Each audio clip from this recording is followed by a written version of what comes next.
हरि ओम नमो भगवते वासुदेवाय। ओम नमो भगवते वासुदेवाय। नामापिते च मधुरं मधुरं स्वरूपं कर्मापिते च मधुरं मधुरा स्मृतिश्च। बुद्धिं प्रबोधय प्रभो मधुबोधशक्तिं विद्यां प्रयच्छ परमां परिभावयामि। सच्चिदानंद घन विग्रह परमात्मा अखंड आनंद स्वरूप श्री कृष्ण भगवान कर चरणार बिंदर अनंत कोटि प्रणाम पूर्वक उपस्थित समस्त गीता परिषदर भाई भौणी मान मोर सादर हरिओम। आज आम द्वादश अध्यायर तृतीय और चतुर्थ नंबर श्लोक उपरे आलोचना रखा। जे त्वक्षरमनिर्देश्यम् अव्यक्तं पर्युपासते सर्वत्र गमचिन्त्यं च कूटस्थम् अचलं ध्रुवं सन्नियम्येन्द्रियग्रामं सर्वत्र समबुद्धयः ते प्राप्नुवन्ति मामेव सर्वभूतहिते रतः। वर्तमान भगवान अर्जुन को कहउचंती, अर्जुनकर काले संदेह सृष्टि हब जे भक्ति मार्गर बा सगुण उपासना करुथिबा व्यक्ति श्रेष्ठ आउ निर्गुण उपासना करुथिबा व्यक्ति श्रेष्ठ नुहे, मते प्राप्त हो पारिबो नाही। एभली काले शंका अर्जुनर उदय हेब। से शंका विमोचन निमित्त भगवान एठी स्पष्टीकरण दौचंती जे जो माने निजर इंद्रिय मान को उत्तम रूपे वशीभूत करी अचिंत्य सर्वत्र परिपूर्ण अदृश्य निर्विकार अचल ध्रुव अक्षर ओ अव्यक्तर तत्परता पूर्वक उपासना करती, प्राणी मान हितरे रत ओ सर्वत्र समबुद्धि संपन्न सही मनुष्य मते ही प्राप्ति हुअन्ति। या पूर्वर भगवान कहिसंती आब्रह्म भुवना लोका पुनरावर्तिनो अर्जुन मामुपेत्य तु कौन्तेय पुनर्जन्म न विद्यते।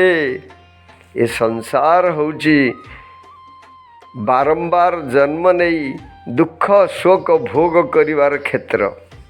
तेणु भगवत प्राप्ति परे आउ पुनर्जन्म हुए नहीं। सही कथा कहउचंती भगवान एठारे जे अव्यक्त ब्रह्म को प्राप्त हो सारा परे आउ तार से मते प्राप्त हो जाए, आउ तार पुनर्जन्म हुए नहीं। जो मानकर इंद्रिय मान को उत्तम रूपे वशीभूत करवा उचित। प्रथमे जो माने इंद्रिय मान को वशीभूत करती अर्थात इंद्रिय मान जिमिति कुपथगामी न हुअन्ति।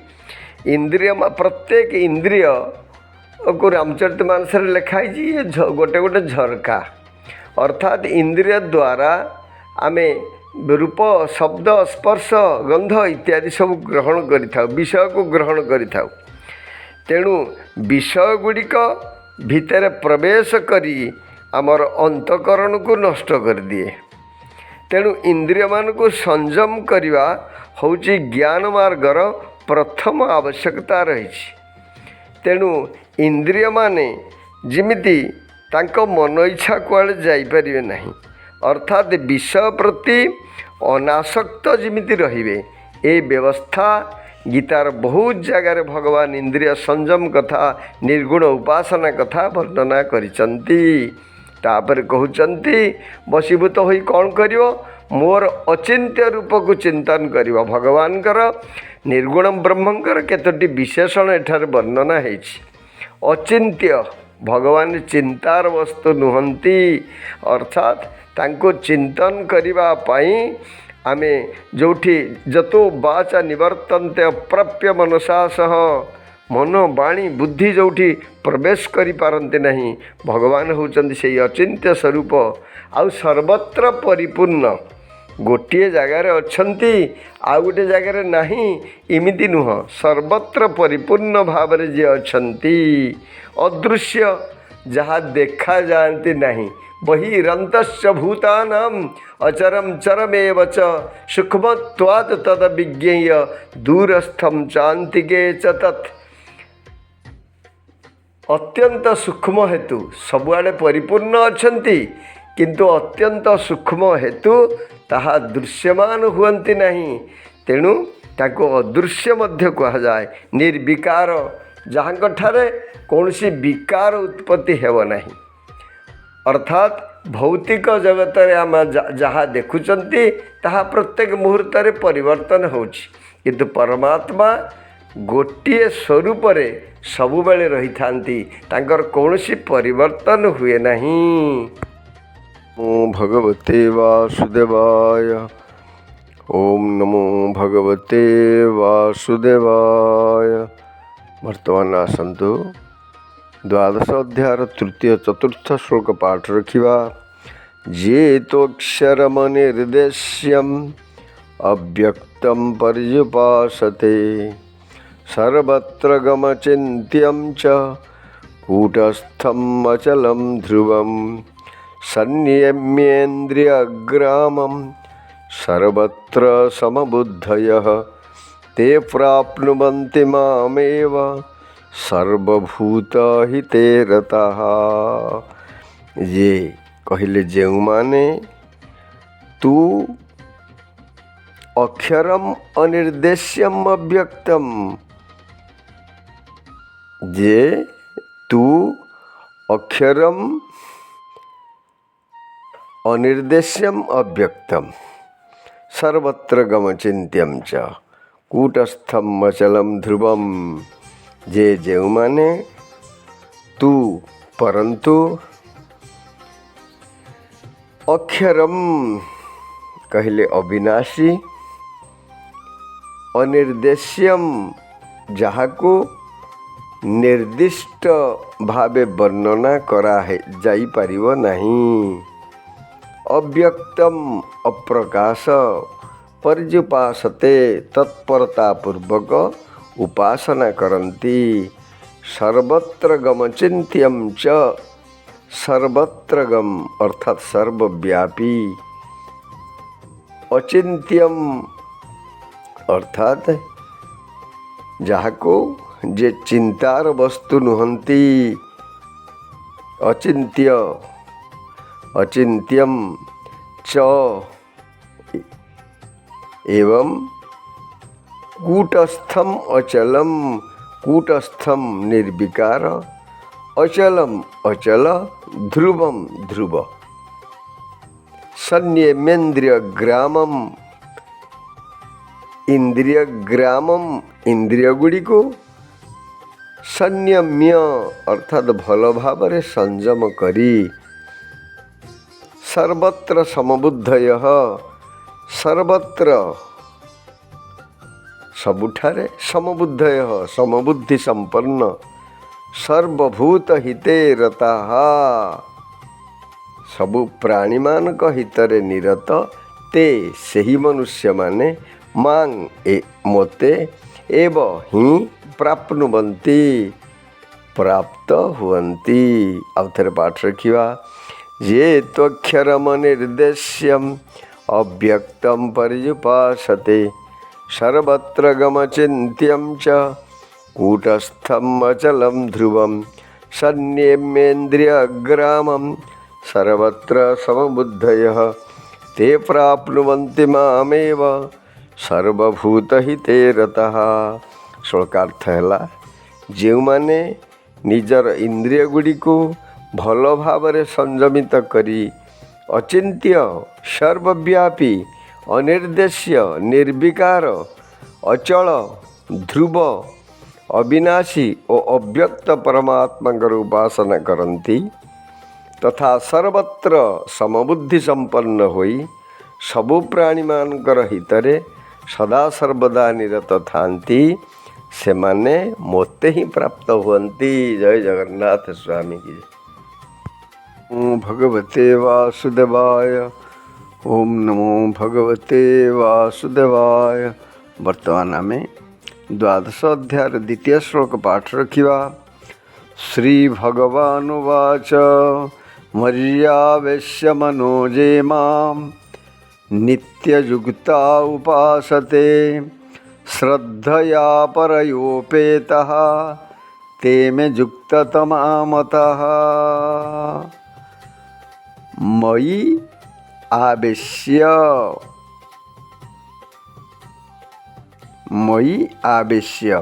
मोठारे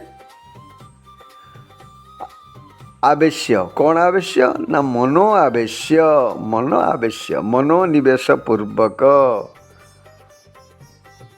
जे माम जे जो भक्त माने मांग मोर नित्ययुक्ता उपासते निरंतर मो सहित संलग्न होइथिबा उपासते उपासना करंती श्रद्धया परयोपेतः श्रद्धा युक्त होई परयोपेतः परया परम उपेतः युक्त होई ते में ते कहले से माने में मोर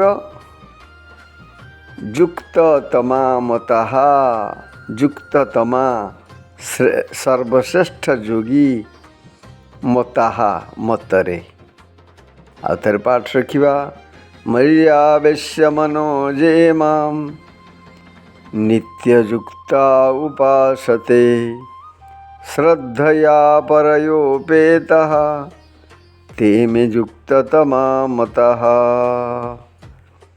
श्लोकार्थ है श्री आनंद निधि भगवान कहिले मोठार मनोनिवेश पूर्वक नित्य निरंतर मो सहित संलग्न होइतिबा जो भक्त माने परम श्रद्धायुक्त होई मोर उपासना करती मो मतरे से माने सर्वश्रेष्ठ योगी। जय जगन्नाथ। नमो भगवते वासुदेवाय। ओम नमो भगवते वासुदेवाय। वर्तमान आम द्वादश अध्याय पंचम श्लोक पाठ रखा। क्लेशोऽधिकतरस्तेषाम् अव्यक्तासक्तचेतसाम् अव्यक्ता हि गतिर्दुःखं देहवद्भिरवाप्यते। क्लेशो अधिकतर तेषां क्लेशो अधिकतर अधिक कष्ट हुए तेषां कहले सेमानकर अव्यक्तासक्तचेतसाम् अव्यक्त आसक्त चेतसाम् जो साधकंकर चित्त अव्यक्त प्रति आसक्त अव्यक्ता ही गतिर्दुःखम अव्यक्त विषयक गति दुःखम अर्थात कष्टरे देह बद्भिरवाप्यते देहाभिमानिक द्वारा। अवथर पाठ रखा। क्लेशोऽधिकतरस्तेषाम् अव्यक्तासक्तचेतसाम् अव्यक्ता हि गतिर्दुःखं देहवद्भिरवाप्यते। श्लोकार्थ है जो साधक माने चित्त अव्यक्त प्रति आसक्त सेमानकु निज साधनार अधिक कष्ट करने को पड़े कारण देहाभिमानिक द्वारा बहु कष्टरे अव्यक्त विषयक गति प्राप्त होता है। जय जगन्नाथ।